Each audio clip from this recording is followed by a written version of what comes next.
सैया तो कमाल का, बातें भी कमाल की, लाग रंग जो तेरा हुई में कमाल की।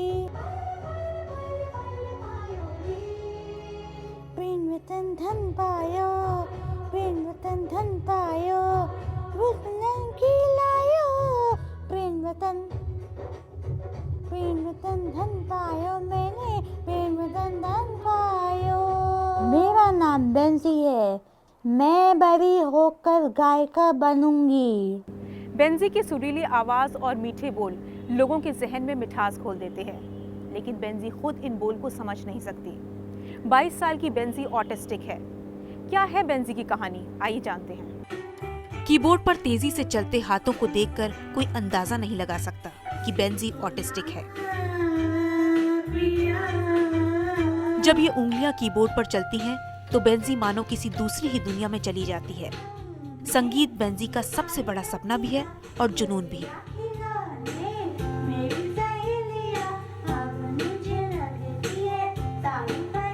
अगर इसको खाने के लिए हम बिठाते थे तो घंटों 2 घंटा 3 घंटा लग जाता था, क्योंकि वो खाना खाती ही नहीं थी, ना सॉलो करती थी ना पीती थी कोई चीज़।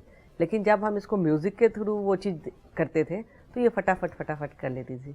तो फिर हम बोले कि जब बच्चा एक चीज़ से रिएक्ट कर रहा तो क्यों ना हम इसके डेली एक्टिविटी जो भी ये करती है उसको सारा कुछ उसी से म्यूज़िक से रिलेट कर दें।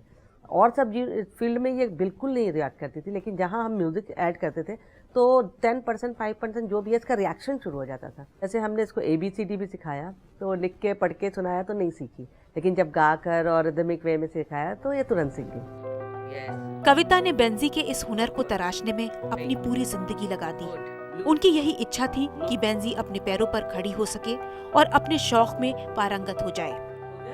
पर बेंजी के इस हुनर को पहचानना इतना आसान नहीं था। तो मेरे को म्यूज़िक गाने सुनने का बहुत शौक था, तो मैं अपना जो पोर्टेबल टेप रिकॉर्डर था उसको उठा के मैं एक कमरे से दूसरे कमरे में ले गई। तो उस समय मैंने देखा जो बेंजी जो थी वो पूरे बॉडी से बिल्कुल कोई मूवमेंट नहीं था, लेकिन उस समय मैंने 1 सेकंड के लिए इसके आई बॉल के मूवमेंट देखे तो मेरे को बहुत अच्छा लगा कि चलो बच्चा एक चीज़ से रिएक्ट किया जो मतलब बिल्कुल नहीं किसी चीज़ से रिएक्ट करता था, कम से कम आइज़ का सेकंड के लिए ही मूवमेंट हुआ, तो क्यों ना हम इसी चीज़ को बार बार करें तो मे बी ये और कुछ करने लगे। तो मैंने एवरी डे पहले 1 टाइम फिर 2 टाइम फिर मैंने क्या किया, सारा दिन मैं यही करती रह गई।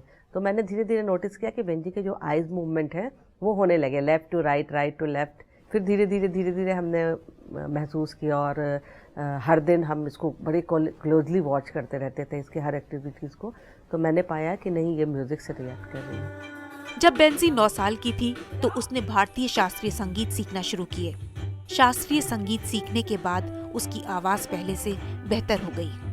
9 इयर्स में उसका पहला एल्बम आया था जो बेसिक रागास पे ही वो था, बेस्ड था, और उसी के ऊपर इसको उसके बाद लगातार CD आते चले गए और उसको 3 नेशनल अवार्ड मिले और 2 बार इसका लिम्का बुक ऑफ रिकॉर्ड में नाम है, क्योंकि 8 CDs इसके लॉन्च हो चुके हैं। और ये पहली बच्ची अपने आप में जो इस कंडीशन में होते हुए भी सिंगिंग में परफेक्शन है। बेंजी ऋतिक रोशन की बड़ी फैन है और उसकी तस्वीर को हमेशा अपने पास रखती है। ऋतिक के गाने, उसकी फिल्में बार बार देखना बेंजी को पसंद है। मेरे को कहो ना प्यार फिल्म और ऋतिक रोशन अच्छे लगते हैं। बेंजी के संगीत के प्रति इस लगन को देखकर लगता है कि उसका एक बड़ी गायिका बनने का सपना जरूर पूरा होगा। बेंजी का संगीत को सीखना वाकई लाजवाब है।